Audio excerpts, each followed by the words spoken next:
So this next video that we're going to do is going to be starting our discussion of the different disorders within the DSM-5.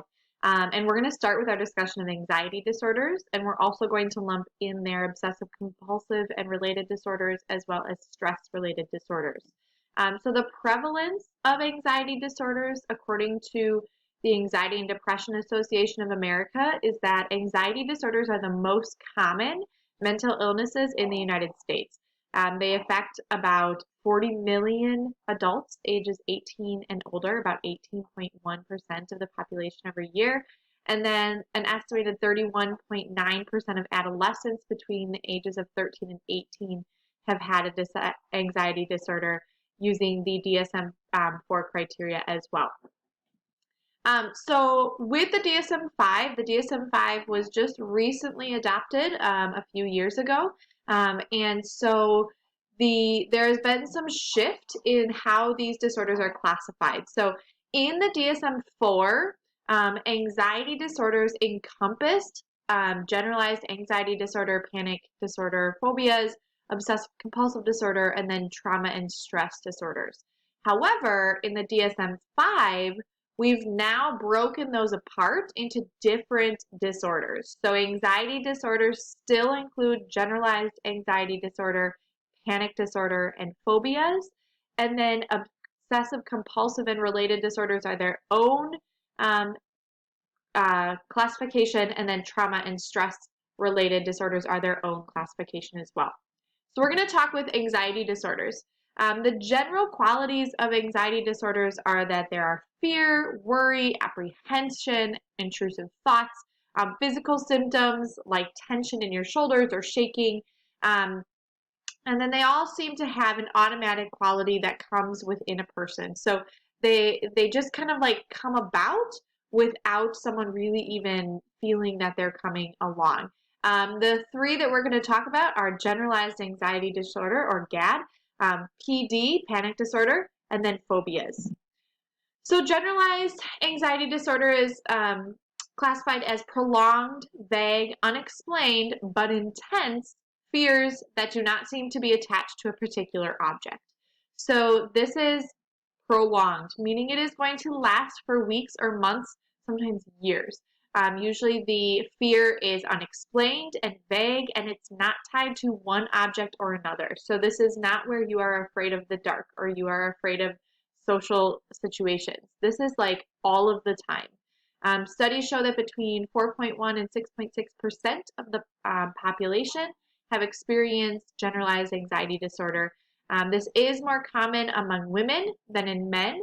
You'll notice that anxiety disorders as a whole are more common among women than in men, and this tends to become evident or come to light around late teens, early 20s. So a lot of you might be experiencing anxiety, which is normal. It's normal to experience anxiety, but this is prolonged and unexplained anxiety. So this is not just because you're stressed because of school.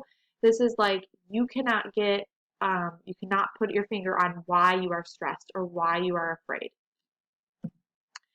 Some of the symptoms of generalized anxiety disorder are excessive anxiety and worry occurring for at least 6 months, the inability to control the worry, so you cannot calm yourself or get rid of those thoughts, considerable distress or impairment in social, occupational, or other important areas of your life, meaning that it's coming in and not allowing you to live your life fully, and then the presence of 3 or more of the following: restlessness, being easily fatigued or tired, difficulty concentrating or your mind going blank, irritability, muscle tension, and then sleep disturbances. The next disorder we're going to talk about is panic disorder. Some of the indicators are similar to generalized anxiety disorder, except that they are greatly magnified and usually have a sudden onset, meaning that these panic disorders come on very intense and extremely suddenly. So all of a sudden, out of nowhere, someone has this intense feeling of worry or fear. Again, this is more common among women and younger people than it is in men and older people. Some of the features of this are recurrent and unexpected panic attacks that last 1 month, or persistent concern over having them again. Oftentimes people describe panic attacks as feeling like a heart attack, and just this feeling of dread or worry and not being able to control it. And then part of the disorder as well is also that fear or worry about those panic attacks coming again.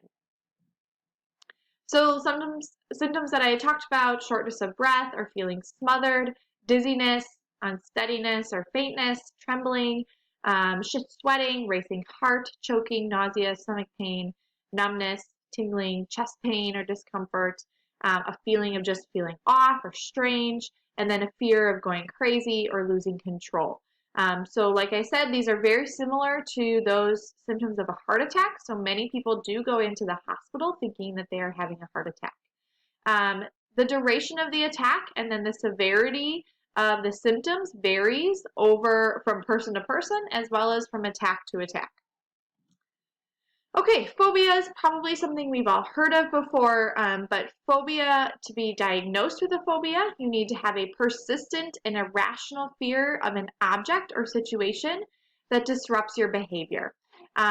So people with phobias know what they are afraid of. This is not like generalized anxiety disorder or panic disorder where they're like unsure of why they are so scared. These people know what they are afraid of, but the fear it's not in proportion to reality, okay? So they seem unexplainable, and then they're beyond their control.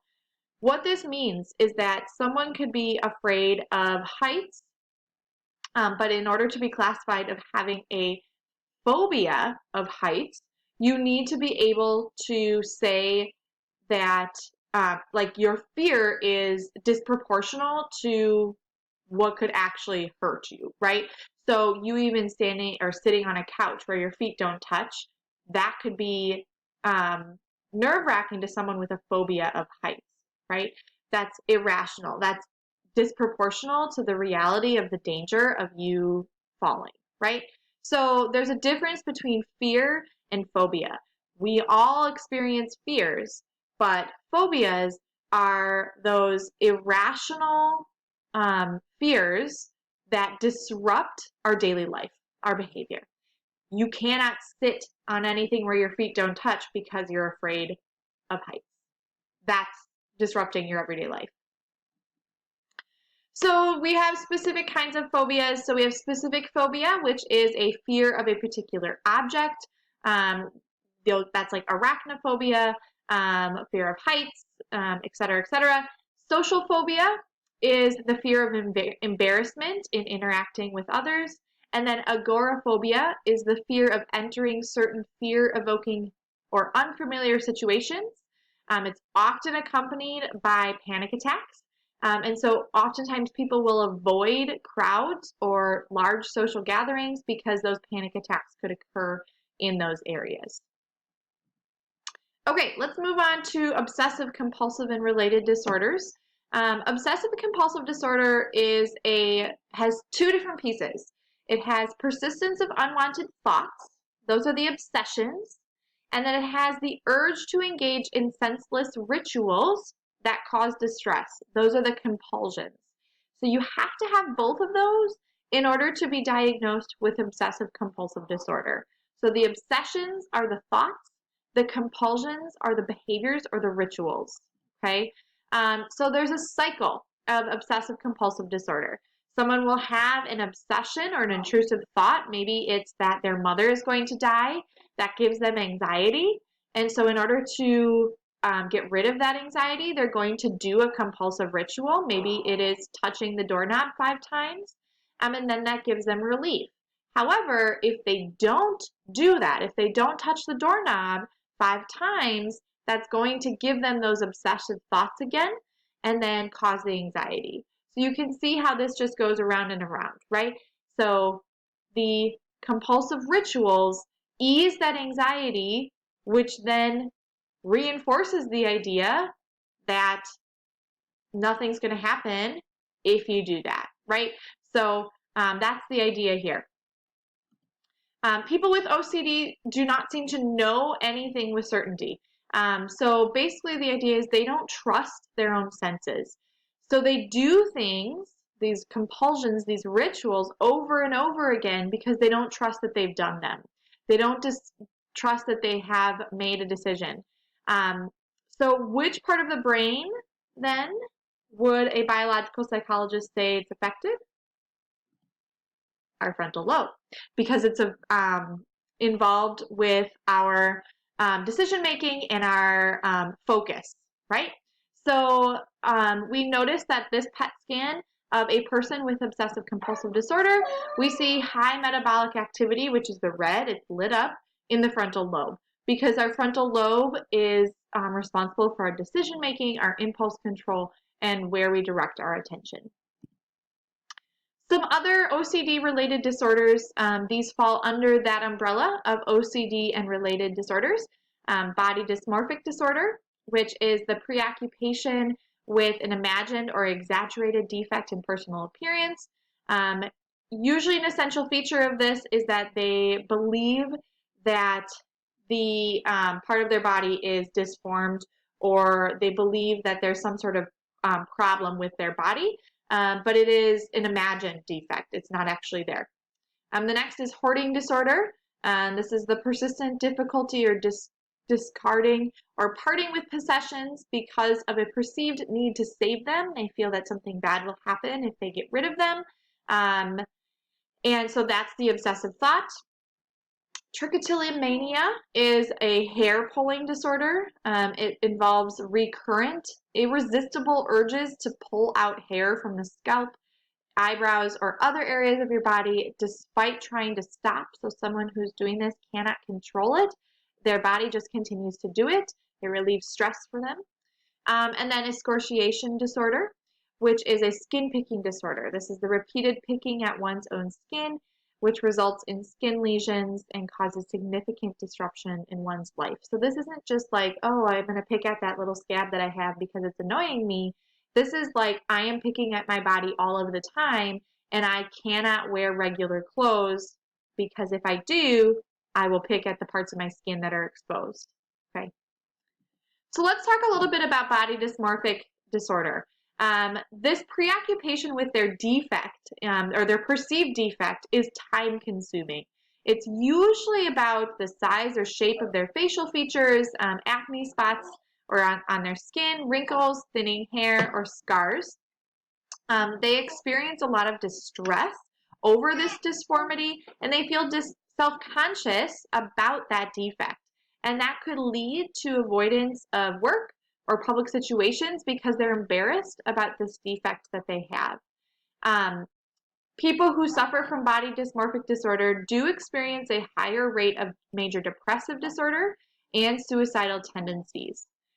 This disorder becomes evident in adolescence when appearance is a really important part of life and affects both males and females equally.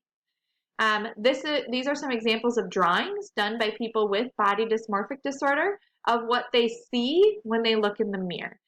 So this person on the left sees big ears and a big nose, and the person on the right sees a very pointy chin, a very long face, big eyes, bags under their eyes, etc., etc.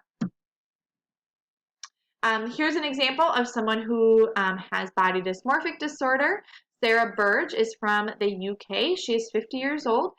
She has had over 100 procedures of plastic surgery that have cost $1.4 million to get various cosmetic enhancements in order to look like Barbie because she didn't like the way that she looked.